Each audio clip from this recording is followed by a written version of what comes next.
మంటతో ఆయన మీద హత్యాయత్నం చేయించడం ఈ రాష్ట్రంలో ఉన్న ఎవరూ కూడా మర్చిపోరని కూడా తెలుగుదేశం పార్టీ వాళ్ళకి హెచ్చరిస్తున్నాం. అతను కొట్టేసుకున్నాడో ఎవరికి తెలుసు? తెలియదు కదా. ఎందుకంటే కరెంటు పోయింది, దండలు ఉన్నాయంట, ఆ దండల్లో వాళ్ళే రాయిపెట్టి కొట్టుకున్నాడేమో. లేదు నాన్న పులి కథలాగా ఒకసారి చెప్తే బాగుంటుంది. ప్రతిసారి ఎలక్షన్ రాగానే జరిగితే నిజంగా పులి వచ్చిన నాన్న పులి కథలాగా అబద్ధం అనుకుంటాం. జగన్మోహన్ రెడ్డి గారిని ఏమీ చేయలేక, జగన్మోహన్ రెడ్డి గారిని రాజకీయంగా ఎదుర్కోలేక, జగన్మోహన్ రెడ్డి గారి మీద అఘాయిత్యం చెయ్యాలని కుట్ర జరుగుతుంది. ఎవడో గులకరాయి వేస్తే నేనే ఇప్పించాను గులకరాయి. ఆ గులకరాయి వేశాను కాబట్టి నా మీద రాళ్లు వేస్తావా నువ్వు?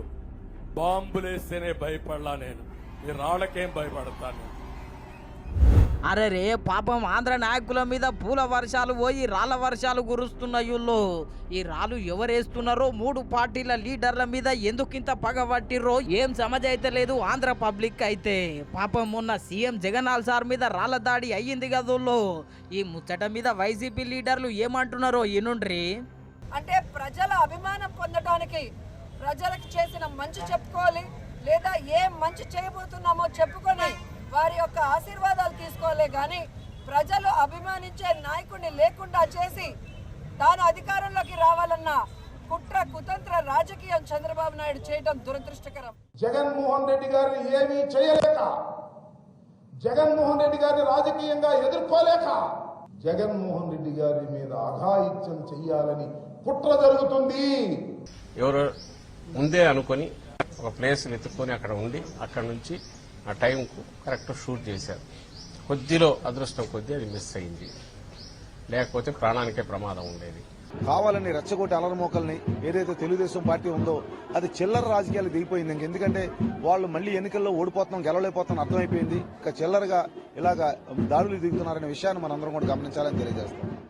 ఆయన గడిచినటువంటి 15 రోజులుగా ఈ ప్రాంతంలో ముఖ్యంగా ఆంధ్రప్రదేశ్ రాష్ట్ర వ్యాప్తంగా చేపడుతున్నటువంటి రోడ్ షోస్ గాని, ఆయన సమావేశాలు గాని, సభలకు గాని వస్తున్నటువంటి లక్షలాది మంది జనాన్ని చూసి ఓర్వలేనితనం, నేను 3 పార్టీలతో పొత్తులు పెట్టుకున్నా సరే నాకు ఎక్కడ కూడా ప్రజాదరణ రావట్లేదు, నాకు నేను మళ్ళీ ఓడిపోబోతున్నాను అనేటువంటి ఒక ఉద్దేశంతో ఈ రకమైనటువంటి చర్యలకి, కవింపు చర్యలకి చంద్రబాబు నాయుడు పాల్పడతా ఉన్నారు. ఇది సమంజసం కాదు. అగ్గో ఇన్నర్ గదుల్లో పక్కా ప్లానింగ్ ప్రకారమే ఇంత పని అయ్యింది అనబట్టిరి లీడర్లంతా. ఇంతే కాదుల్లో సోషల్ మీడియాలో చంద్రబాబు సారే ఇంత చర్యకు పాల్పడ్డాడని చెప్పి మస్తు వార్తలు వస్తున్నాయి. మళ్ళా ఇగో గీ ముచ్చట మీంది చంద్రబాబు సారు ఏమన్నాడో ఇన్నుండ్రి. కానీ ఈ ముఖ్యమంత్రి అర్ధగంట 15 నిమిషాల్లో అక్కడనే నా ప్లే కార్డ్స్ తీసుకొని నన్ను నరకాసుడని లేదంటే ఇంకోటని ప్లే కార్డ్స్ పెట్టి నేనే దోషని, నేనే ఏపిచ్చానని ఇష్టానుసారంగా మాట్లాడే పరిస్థితికి వచ్చాడు. నిన్న సాయంత్రం నేను చూశాను, ప్రతి ఒక్క పేటీఎం బ్యాచ్ కుక్కలు ఉంటాయి, కొన్ని పేటీఎం కుక్కలు మొరగతానే ఉంటాయి. ఇవి ఏం మొరగతారో కూడా తెలియదు కుక్కలకి. ఇష్టానుసారంగా నేనే కారణం అంట. నీ మీద రాళ్లు వేయించాల్సిన ఏది గులకరా వేయించాలా నీ మీద? నేను నీ పోలీసులయ్యా, నీ కరెంటు డిపార్ట్మెంట్, నీకు సిగ్గు లేకపోతే నువ్వు ముఖ్యమంత్రిగా రాజీనామా చేయి. 1 గంటలో ఎట్లు ఇవ్వాలని అడ్మినిస్ట్రేషన్ ఇచ్చే సత్తా నాకుంది, చేసి చూపించిన ట్రాక్ రికార్డ్ నాకుంది. అగ్గో ఇన్నర్ గదుల్లో దాడి ముచ్చట మీద ఇట్లా దండిగా అరుచుకున్నాక పాపం చంద్రబాబు సార్ మీద కూడా రాళ్ల వర్షం కురిసింది. మళ్ళా బాంబులకే భయపడలే, గీ రాళ్లకేం భయపడతా అని చెప్పి ఓ గీ తీర్ల సమాధానం ఇచ్చిండు. ఇప్పుడు ఎవడో గులకరాయి వేస్తే నేనే ఇప్పించాను గులకరాయి. ఆ గులకరాయి వేశాను కాబట్టి నా మీద రాళ్లు వేస్తావా నువ్వు? బాంబులేస్తేనే భయపడలా నేను, ఈ రాళ్లకేం భయపడతాను నేను? తప్పుడు పనులు చేయొద్దండి. పవన్ కళ్యాణ్ పైన రాళ్లు వేస్తాను, నా పైన రాళ్లు వేస్తాను, ప్రధానమంత్రి వస్తే మైక్ కట్ చేస్తాను, మేం భయపడిపోతాను అనుకున్నాను. ఇన్నర్ గదుల్లో తగ్గేదే లేదు అనే స్టైల్, భయపడేదే లేదు అనబట్టే చంద్రబాబు సారు ఈ దాడి ముచ్చట మీదే పవన్ కళ్యాణ్ సారు ఏం మాట్లాడిండో ఈనుండ్రి. ఈ రోజున జగన్ రాయి పడింది, జగన్కి గాయమైతే రాష్ట్రానికి గాయమైందని మాట్లాడుతూ ఉన్నారు. 15 ఏళ్ల అమర్నాథ్ అడ్డంగా కాల్ చేస్తే 15 ఏళ్ల అమర్నాథ్ నిర్దాక్షిణ్యమైన పసిబిడ్డ చెరుకు తోటలో తీసుకెళ్లి కాల్ చేస్తే రాష్ట్రానికి గాయం అవలా, రాష్ట్రానికి గాయం అవలా. 30,000 మంది ఆడపిల్లలు అదృష్టం అయితే రాష్ట్రానికి గాయం అవలా.